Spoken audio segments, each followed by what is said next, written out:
तारों तले जिंदगी का। तो आइए सुनते हैं तारों तले जिंदगी।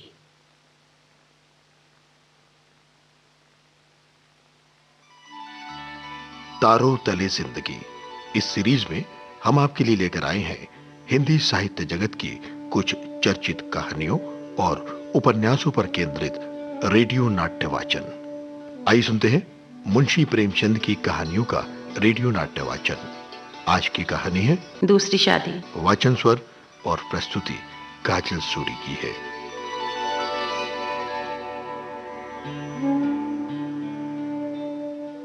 जब मैं अपने 4 साल के लड़के राम स्वरूप को गौर से देखता हूँ तो ऐसा मालूम होता है कि उसमें वो भोलापन और आकर्षण नहीं रहा जो कि 2 साल पहले था। वो मुझे अपनी सुर्ख और रंजीता आंखों से घूरता हुआ नजर आता है। उसकी इस हालत को देखकर मेरा कलेजा कांप उठता है और मुझे वो वादा याद आ जाता है जो मैंने 2 साल पहले उसकी माँ के साथ, जब वो इस दुनिया से जाने वाली थी, तब किया था। आदमी इतना स्वार्थी और अपनी इंद्रियों का इतना गुलाम है कि अपना फर्ज किसी किसी वक्त ही महसूस करता है। उस दिन जबकि डॉक्टर नाउम्मीद हो चुके थे, उसने रोते हुए मुझसे पूछा था, क्या तुम दूसरी शादी कर लोगे? जरूर कर लेना। और फिर दूसरे ही पल उसने कहा, मेरे मेरे राम का क्या होगा? उसका ख्याल रखना अगर हो सके तो। मैंने कहा, हाँ हाँ, मैं वादा करता हूं कि मैं कभी दूसरी शादी ना करूंगा। और देखो राम स्वरूप, तुम उसकी फिक्र ना करो, तुम जल्दी अच्छी हो जाओगी। उसने मेरी तरफ हाथ फेंक दिया, जैसे कहा, लो, अलविदा।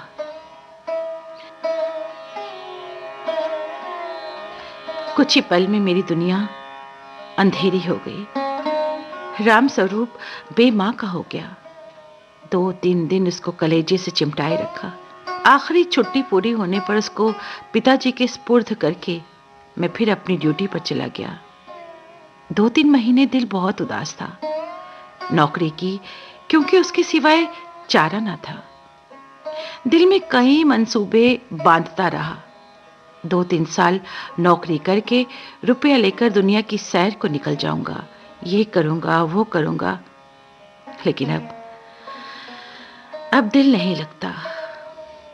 घर से खत बराबर आ रहे थे कि फला फला जगह से नाते आ रहे हैं, आदमी बहुत अच्छे हैं, लड़की अकल की तेज और खूबसूरत है, फिर ऐसी जगह नहीं मिलेगी, आखिर करना है ही शादी, कर लो। हर बात में मेरी राय पूछी जाती थी, लेकिन मैं बराबर इनकार किए जाता था। मैं हैरान था कि इंसान किस तरह दूसरी शादी पर आमादा हो सकता है, जबकि उसकी सुंदर और पतिव्रता स्त्री को भगवान ने एक बार छीन लिया हो। वक्त बीतता गया।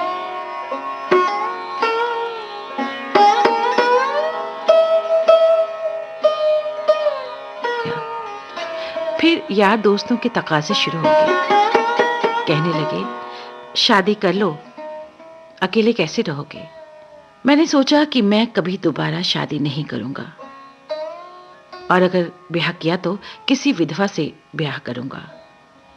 ख्याल आया कि चलो नौकरी छोड़कर इस बात का प्रचार करें कि विधवा विवाह जरूर होना चाहिए। लेकिन मंच पर अपने दिल के ख्यालात जबान पर कैसे लाऊंगा, ये भी मैं सोचने लगा। भावनाओं को व्यवहारिक रूप देने में और चरित्र मजबूत बनाने में, जो कहना उसे करके दिखाने में हमें कितनी कमी है, ये मुझे उस वक्त मालूम हुआ जबकि 6 महीने बाद मैंने एक कुंवारी लड़की से शादी कर ली। घर के लोग खुश हो रहे थे कि चलो किसी तरह तो माना। उधर उस दिन मेरी बिरादरी के 2-3 पढ़े लिखे रिश्तेदारों ने डांट बताई और कहने लगे, तुम तो कहा करते थे कि मैं बेवा से ही शादी करूंगा, लंबे चौड़े भाषण दिया करते थे। अब वो तमाम बातें किधर गईं? तुमने तो एक उदाहरण भी नहीं रखा जिस पर हम चल सकते। मुझ पर जैसे घड़ों पानी फिर गया, आंखें खुल गई, पुरानी भावनाएं फिर से उभर आई और आज भी मैं उन्हीं विचारों में डूबा हुआ हूं। सोचा था नौकर लड़के को नहीं संभाल सकता और एक बच्चे को एक औरत ही चाहिए जो उसकी मां की तरह रहे। ब्याह कर लेने पर जब औरत घर में आएगी तो राम स्वरूप को अपने साथ रख पाऊंगा और उसका खास ख्याल रखूंगा। लेकिन वो सब गलत अक्षर की तरह मिट गया। राम स्वरूप को आज फिर वापस गांव पिताजी के पास भेजने पर मजबूर हूं, क्योंकि ये बात किसी से नहीं छिपी।